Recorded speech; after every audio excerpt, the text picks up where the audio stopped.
उद्धारकर्ता प्रभु जीशुकृष्ण नाम समस्त नमस्कार। यह बहुमूल्य समय ईश्वर नाम धन्यवाद देउछि। प्रिय बंधुगण मु विश्वास करे आपण माने समस्त भल रहसंती। आसंतु आजिर बाइबल अध्ययन आमने आरंभ करिबा।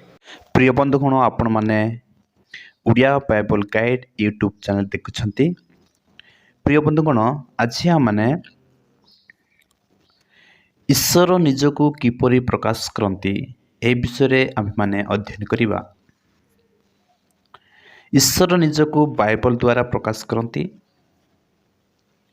ईश्वर निजको सृष्टि माध्यम प्रकाश करती। ईश्वर निजको आश्चर्य कर्म द्वारा प्रकाश करती। ईश्वर निजको जीशु ख्रीष्ट माध्यम प्रकाश करती। ईश्वर निजको इतिहास माध्यम प्रकाश करियछंती।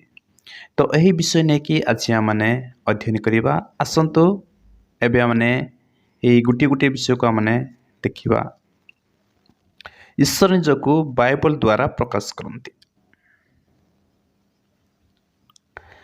द्वितीय तिमोथी अध्याय 3:16 पदरे एपरि लिखाई, समस्त शास्त्र ईश्वर प्रेरणा लिखित एवं शिक्षा अनुयोग और संशोधन और धार्मिकता संबंधी शासन निमंते उपकारी।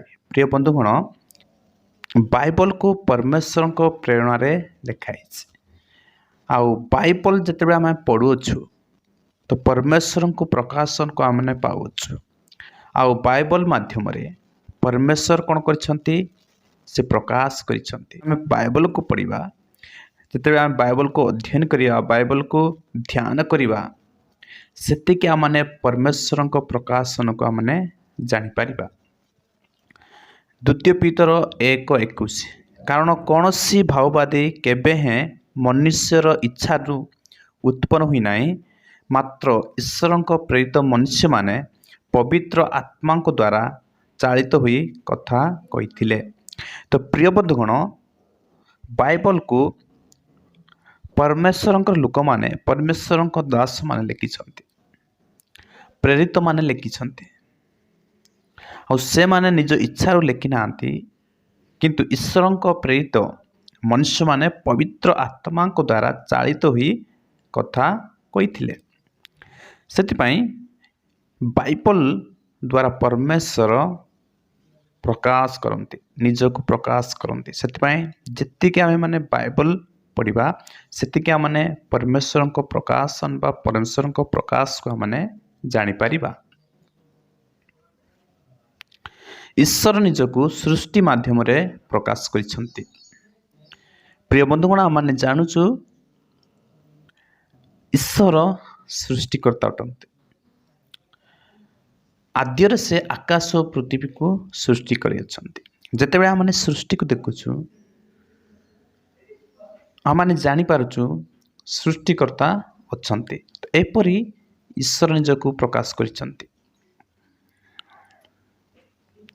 रोमियो अध्याय 1:19-20, जगतर सृष्टिकाल अवधि ताहाकर अदृश्य गुण समूह अर्थात ताहाकर अनादि अनंत शक्ति वो ईश्वरत्व सृष्ट वस्तुगुड़िक द्वारा बोधगम्य हुई स्पष्ट रूपे प्रतीयमान हेउछि, जेपरि सेमानकर उत्तर देवार बाट न थाए।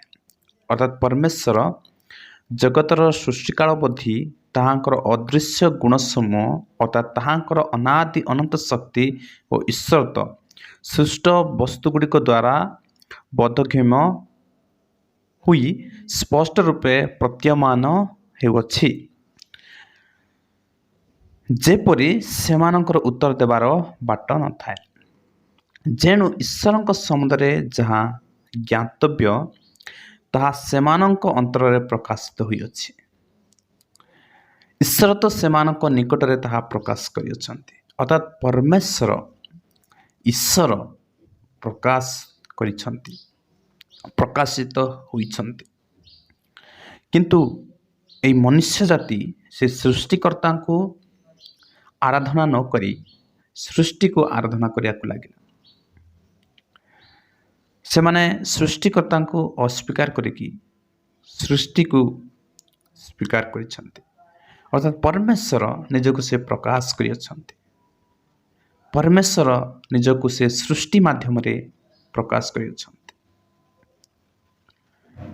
गीत संहिता 19:1 एपरि कहे, आकाशमंडल परमेश्वरंकर गौरव वर्णना करे, शून्यमंडल तांको हस्तकृत कर्म प्रकाश करे। प्रिय बंधुगण, एटा लिखाई आकाशमंडल परमेश्वरंक गौरव वर्णना करे और शून्यमंडल ताहार हस्तकर्म प्रकाश करे। प्रिय बंधुगण, जितेबे आम माने आकाश को देखुछु और शून्यमंडल को देखुछु तो आम जानुछु यह सृष्टि अटे। जदि सृष्टि अच्छी ताहले सृष्टिकर्ता मते अछंती। सेतिपय परमेश्वर निजको प्रकाशित करिअछंती, किंतु एही मनुष्य जाति से सृष्टिकर्ता को जानी पारला नाही, से सृष्टिकर्ता को जानी पारु नाही। किंतु जते जण आमने जानिअछु आमने धन्य, कारण आमने हमर सृष्टिकर्ता को पाइअछु आउ से सृष्टिकर्ता को आमने आराधना करूछु। प्रिय बंधुगण, ईश्वर निजको सृष्टि माध्यम रे प्रकाश करिअछंती। ईश्वर निजको आश्चर्य कर्म द्वारा प्रकाश करती। यात्रा पुस्तक अध्याय 14, 15, 16 एथुतारे सदाप्रभु मौसा कहले, तुम्भे आम्बको कहीं डाकुअछ? इस्राएल संतान को से माने अग्रसर हेतु, पुणी तुम्भे अपना जस्टी उठाओ व समुद्र उपरे हस्त विस्तार करी ताहा दुई भाग कर। तुम्हें इस्राएल संतानगण शुष्क पथ दे समुद्र मध्य प्रवेश करेंगे। प्रिय बंधुगण, जितेबाला इस्राएल लोक मैंने मिस्र रु आसुथिले, इजिप्ट रु आसुथिले, सेतेबेले तांकर सम्मुखरे लाल समुद्र थिला आउ से लाल समुद्र को परमेश्वर दुई भाग करथिले एवं इस्राएल लोक माने शुष्क पथ दे गमन करथिले। प्रिय बंधुगण, बाइबल रे परमेश्वर अनेक आश्चर्य कर्म करिसंती। एई आश्चर्य कर्म द्वारा परमेश्वर निजको प्रकाश करिसंती। मिस्र रे परमेश्वर 10 महामारी पठे कि निजको से प्रकाश करिसंती। जेतेबे हमने बाइबल अध्ययन करिबा आ परमेश्वर को आश्चर्य कर्म अध्ययन करिबा, सेतेबेले परमेश्वर प्रकाश को हमने देखि पारिबा। ईश्वर निजको जीसु ख्रीष्ट माध्यम रे प्रकाश करिसंती।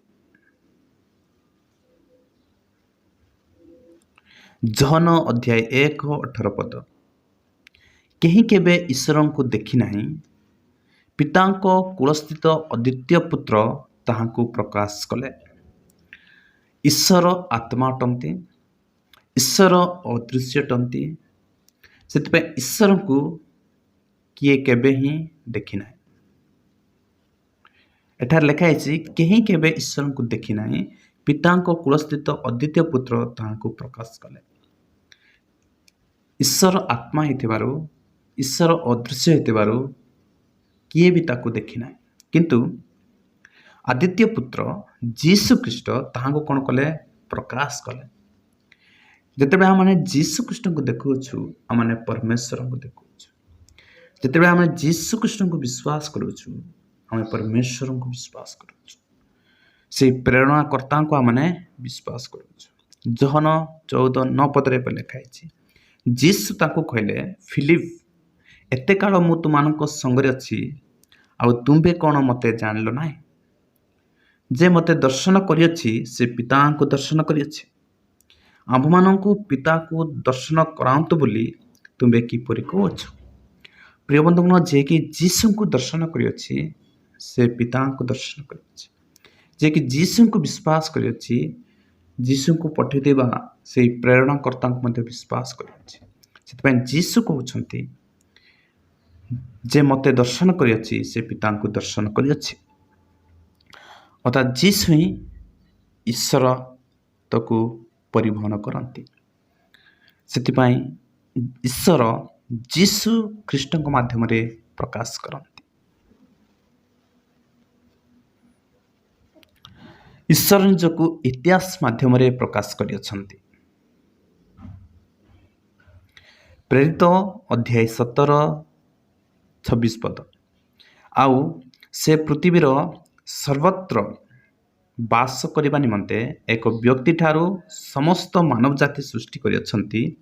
ସେ ସେମାନଙ୍କର ନିର୍ଦ୍ଦିଷ୍ଟ କାଳ ଓ ନିବାସର ସୀମା ସ୍ଥିର କରିଅଛନ୍ତି। ପ୍ରିୟ ବନ୍ଧୁଗଣ, ଯଦି ଆମେ ଇତିହାସ ପଢ଼ିବା, ବାଇବଲର ହିଷ୍ଟ୍ରି ପଢ଼ିବା, ସେଠାରେ ପରମେଶ୍ୱର ନିଜକୁ ପ୍ରକାଶ କରିଛନ୍ତି। ପରମେଶ୍ୱର କହନ୍ତି, ଈଶ୍ୱରଙ୍କର ବାକ୍ୟ କୁହେ, ଈଶ୍ୱର ରାଜାମାନଙ୍କୁ ଉତ୍ଥାନ ଓ ପତନ କରିବାରେ ଅଧିକାର ସେ ରଖନ୍ତି। ଆଉ ସେ ରାଜାମାନଙ୍କୁ ରାଜ୍ୟ ପ୍ରଦାନ କରନ୍ତି। ଆଉ ଇତିହାସ ପରମେଶ୍ୱରଙ୍କର ଯୋଜନାରୁ ଚାଲି ଆସିଛି। ଓ ବାଇବଲର ହିଷ୍ଟ୍ରି ଆମେ ପଢ଼ିବା, ଆମେ ଜାଣୁଛୁ ଯେ ପରମେଶ୍ୱର ଏହି ଇତିହାସ ମାଧ୍ୟମରେ ନିଜକୁ ପ୍ରକାଶ କରିଅଛନ୍ତି। କାରଣ ପରମେଶ୍ୱର ସୃଷ୍ଟିକର୍ତ୍ତା ଅଟନ୍ତି। ପରମେଶ୍ୱର ପ୍ରଭୁତ୍ୱ କରନ୍ତି। ଏପରି ଭାବରେ ପରମେଶ୍ୱର ନିଜକୁ ଇତିହାସ ମାଧ୍ୟମରେ ପ୍ରକାଶ କରିଅଛନ୍ତି। ପ୍ରିୟ ବନ୍ଧୁଗଣ, ଆଜି ଆମେ ଏ ଅଳ୍ପ ସମୟ ପରମେଶ୍ୱରଙ୍କ ପ୍ରକାଶ ବିଷୟରେ ଶିଖିଅଛୁ। ମୁଁ ଆପଣମାନଙ୍କୁ ଅନୁରୋଧ କରେ, ଆପଣମାନେ ଆହୁରି ମଧ୍ୟ ନିଜର ବାଇବଲକୁ ଅଧ୍ୟୟନ କରନ୍ତୁ, ପରମେଶ୍ୱରଙ୍କୁ ଧ୍ୟାନ କରନ୍ତୁ, ଆଉ ବାଇବଲକୁ ସଦାସର୍ବଦା ଅଧ୍ୟୟନ କରନ୍ତୁ। ପ୍ରିୟ ବନ୍ଧୁଗଣ, ମୁଁ ଆଶା କରେ ଆଜିର ଏହି ଅଧ୍ୟୟନ ଆପଣମାନଙ୍କ ଜୀବନରେ ଆଶୀର୍ବାଦର କାରଣ ହୋଇଅଛି। ଆଜିର ଏହି ଅଧ୍ୟୟନ ଦ୍ୱାରା ଈଶ୍ୱର ଆମ୍ଭମାନଙ୍କୁ ଆଶୀର୍ବାଦ କରନ୍ତୁ।